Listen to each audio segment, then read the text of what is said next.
L'investissement en bourse est souvent présenté comme un moyen simple de s'enrichir. Nombreux sont ceux qui pensent que n'importe qui peut s'enrichir en choisissant les bons titres, ou en appliquant une simple stratégie d'achat et de conservation. Cependant, si le marché boursier offre d'innombrables possibilités de s'enrichir, la réalité de l'investissement est beaucoup plus nuancée et moins glamour qu'elle n'est généralement décrite. Sous l'attrait des rendements élevés se cachent des vérités difficiles auxquelles tout investisseur doit faire face. Il est essentiel de reconnaître ces vérités pour réussir à long terme, même si elles sont difficiles à accepter. Bonjour à tous, et bienvenue sur le Titan Cuirassé, une chaîne où vous pouvez apprendre sur l'investissement, les finances personnelles, la gestion de l'argent, la psychologie, et sur beaucoup d'autres sujets d'éducation financière, parce que les écoles ne vont pas le faire à votre place. Si l'un de ces sujets vous intéresse, ou si vous voulez apprendre à mieux gérer votre argent, et à jouir d'une plus grande liberté financière, n'hésitez pas à vous abonner, à me laisser un like, et à activer la cloche des notifications pour être averti chaque fois que je publierai une nouvelle vidéo. Sans plus tarder, plongeons dans le vif du sujet. L'indice S&P 500 est souvent considéré comme un indice bien diversifié puisqu'il comprend environ 500 grandes entreprises, mais il n'est pas aussi large qu'il n'y paraît à première vue. En ne couvrant que les grandes entreprises, il prive les investisseurs d'une exposition aux petites et moyennes entreprises, qui offrent un potentiel de croissance unique, et des profils de risque variés. La concentration de l'indice est encore renforcée par le fait qu'environ un tiers de l'indice est composé de sociétés technologiques, des géants comme Apple, Microsoft, et Amazon, influençant fortement ses performances. Si ces leaders technologiques rencontrent des difficultés, l'ensemble de l'indice peut être affecté de manière significative. Bien qu'il comprenne diverses entreprises, l'indice penche fortement vers la technologie, et manque de représentation substantielle dans des secteurs clés tels que l'énergie, les services publics, et les biens de consommation. En d'autres termes, si le S&P 500 offre une certaine diversification, il reste concentré sur quelques grands secteurs, ce qui expose les investisseurs à un risque plus important qu'ils ne le pensent. Ainsi, alors que beaucoup pensent obtenir un investissement équilibré, leur portefeuille peut en réalité être plus concentré qu'il ne devrait l'être. Comment réagiriez-vous si vos investissements boursiers perdaient de la valeur, et mettaient 5 ans ou plus à se rétablir? C'est une question cruciale que tout investisseur doit se poser. Alors que beaucoup pensent que le marché boursier augmente régulièrement au fil du temps, l'histoire prouve que ce n'est pas toujours le cas, en particulier à court et à moyen terme. Prenons l'exemple de la Grande Dépression des années 1930, au cours de laquelle le marché boursier américain a perdu près de 90% de son niveau record de 1929, et a mis plus de 25 ans à se redresser complètement. De même, au début des années 2000, lors de la bulle Internet, le Nasdaq a chuté de près de 80%, et les investisseurs ont dû attendre des années avant qu'il ne se redresse. Lors de la crise financière de 2008, le S&P 500 a perdu plus de 50%, et n'a retrouvé son niveau d'avant la crise qu'en 2013. Ces cas montrent que, même si le marché a généralement une tendance à la hausse sur le long terme, des baisses importantes et prolongées peuvent se produire, remettant en cause la notion de croissance régulière et prévisible. Nombreux sont ceux qui considèrent les dividendes comme un aspect essentiel de l'investissement en actions, mais ils ne sont pas toujours importants, notamment en fonction des objectifs ou de l'approche spécifique de l'investisseur. Les nouveaux investisseurs sont souvent attirés par des dividendes élevés, sans se rendre compte qu'il ne s'agit pas de bénéfices garantis. Pour ceux qui privilégient la croissance, les entreprises qui réinvestissent leurs bénéfices dans l'expansion de leurs activités, au lieu de verser des dividendes, peuvent générer de meilleurs gains à long terme. Les géants de la technologie tels qu'Amazon et Google par exemple, n'émettent pas de dividendes, mais ont vu le cours de leurs actions s'apprécier considérablement au fil du temps. En réinvestissant leurs bénéfices dans une croissance stratégique, ces entreprises utilisent potentiellement le capital de manière plus efficace que ne le feraient des investisseurs individuels. En outre, les dividendes peuvent avoir des conséquences fiscales, c'est pourquoi certains investisseurs choisissent de les éviter dans les comptes imposables. Dans la plupart des cas, le potentiel de croissance du capital peut l'emporter sur l'importance des paiements de dividendes, en fonction du plan spécifique de l'investisseur. Un krach boursier se produit généralement lorsque le marché chute de 20% ou plus, et depuis 1950, le S&P 500 a connu cet événement troublant à 13 reprises. En moyenne, ces krachs entraînent une chute brutale d'environ 33%, et durent en général 338 jours. Pour de nombreux investisseurs, voir leur portefeuille fondre pendant ces périodes de turbulence peut sembler interminable, ce qui génère beaucoup d'anxiété et de stress.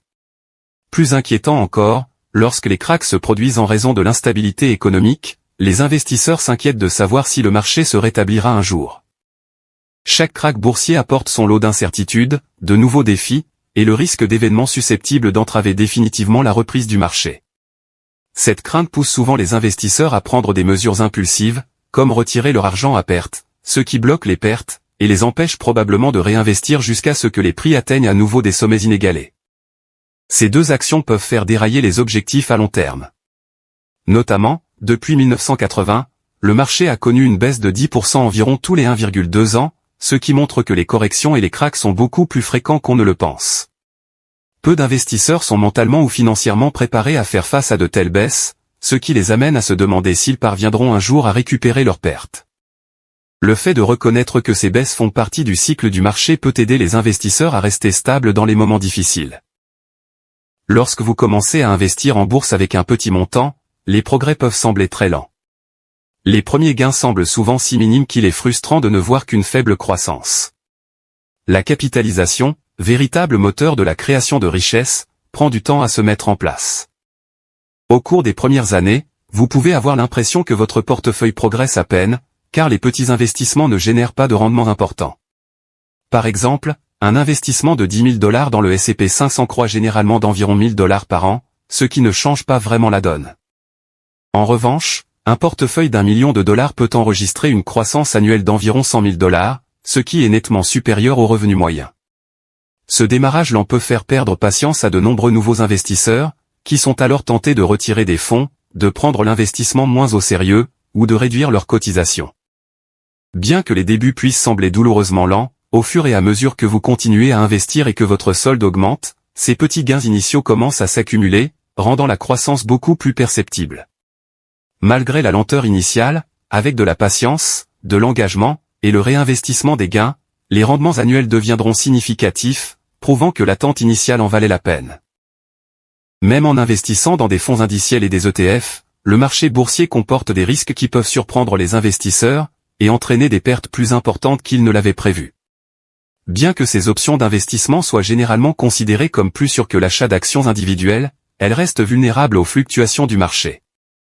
Par exemple, en cas d'effondrement ou de correction des marchés, même les portefeuilles bien diversifiés peuvent subir des pertes importantes en très peu de temps. Nombreux sont ceux qui pensent qu'investir dans des fonds indiciels, qui suivent l'évolution de l'ensemble du marché, les protégera des pertes importantes, mais ce n'est pas toujours le cas. L'histoire montre que les replis peuvent affecter même les indices les plus solides, effaçant des années de gains. Des événements tels que la crise financière de 2008 ou des crises sanitaires inattendues, nous rappellent brutalement à quel point le marché peut changer rapidement. C'est pourquoi il est essentiel que les investisseurs comprennent leur tolérance au risque, qu'ils aient des attentes réalistes, et qu'ils développent une stratégie à long terme pour supporter les hauts et les bas du marché. Les fluctuations rapides du marché boursier peuvent facilement vous entraîner dans le syndrome de l'objet brillant, où vous êtes distrait par les dernières tendances, les secteurs populaires, les actions en vogue, ou les stratégies d'investissement tape à l'œil. Avec les médias sociaux et les informations financières qui parlent constamment de la prochaine grande nouveauté, il est tentant de sauter sur chaque tendance, dans l'espoir de réaliser des profits rapides. Mais la plupart des gens sont trop lents pour profiter de cette approche, et en réalité, c'est le contraire de ce qu'ils devraient faire.